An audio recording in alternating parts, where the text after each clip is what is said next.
দফার উদ্দেশ্যে আমাদের এক দফাটি হলো শেখ হাসিনা সহ এই সরকারের পতন এবং ফ্যাসিবাদের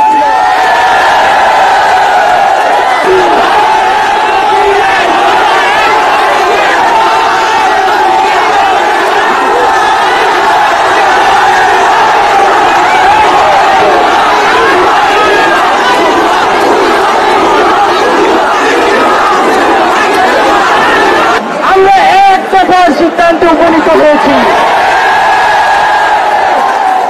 এই সরকার কোনোভাবে আর এক মিনিট ক্ষমতায় থাকার শুধু শেখ হাসিনাকে পদত্যাগ করলেই হবে না। এই যে লুটপাট দুর্নীতি এই দেশে হয়েছে তার বিচার হতে হবে, তাকে পদত্যাগ করতে হবে, বিচারের আওতায় আনতে হবে। শুধু শেখ হাসিনা নয়, মন্ত্রী পরিষদ সরকার সবাইকে পদত্যাগ করতে হবে।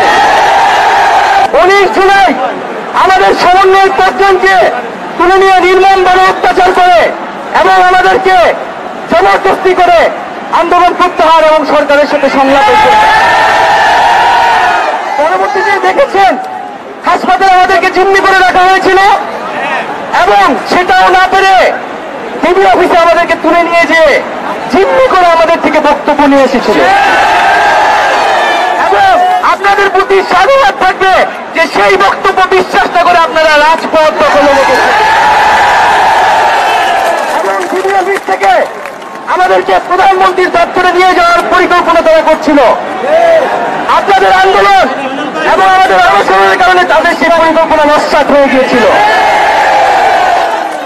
আমরা এখন স্পষ্টভাবে বলতে চাই, এই যে এতগুলো খুন হয়েছে, যেই লাশের হিসাবটা পর্যন্ত আমরা এখনো পাইনি।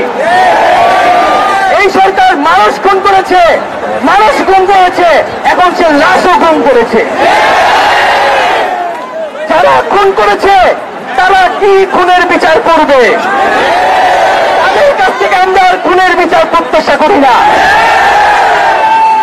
এবং আজকে সর্বস্তরের নাগরিকদের উপরে, ছাত্রদের উপরে এই যে ব্লক রেট দিয়ে গ্রেফতার করা হচ্ছে, গুম করা হচ্ছে, নির্যাতন করা হচ্ছে, আমাদের ছাত্র নেতা, সমন্বয়ক এবং সাধারণ শিক্ষার্থী তাদের মোবাইল চেক করে তাদেরকে বাসা থেকে গ্রেফতার করে নিয়ে যায়। একদিকে গ্রেফতার, নিপীড়ন, নির্যাতন, আর অপরদিকে আমাদেরকে সংলাপের জন্য আহ্বান জানাচ্ছে।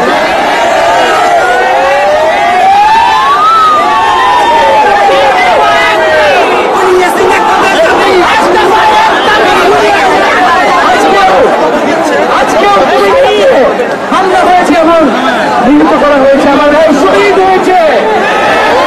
আমরা শহীদ হইতে ভয় পাই না। আজকে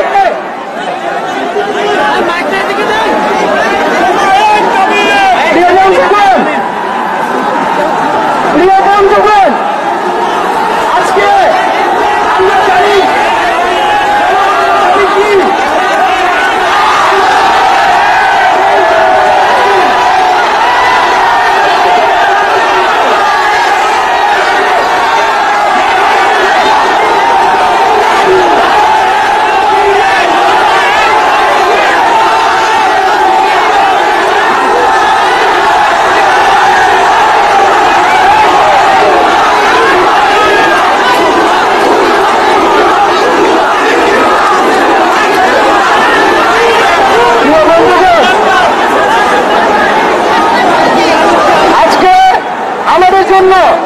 এই বাংলাদেশের জনগণ নেমে এসেছিল। আমরা এই জনগণকে মুক্ত করতে এখন আমরা আবার রাস্তায় নেমে এসেছি। আমরা আজকে এক দফার দাবিতে আজকে এখানে হাজির হয়েছি। আমরা জীবনের নিরাপত্তা, বাংলাদেশের মানুষের জীবনের নিরাপত্তা, সমাজের ন্যায় বিচার প্রতিষ্ঠার জন্য আমরা এক দফার সিদ্ধান্তে উপনীত হয়েছি। এই সরকার কোনোভাবে আর এক মিনিট ক্ষমতায় থাকার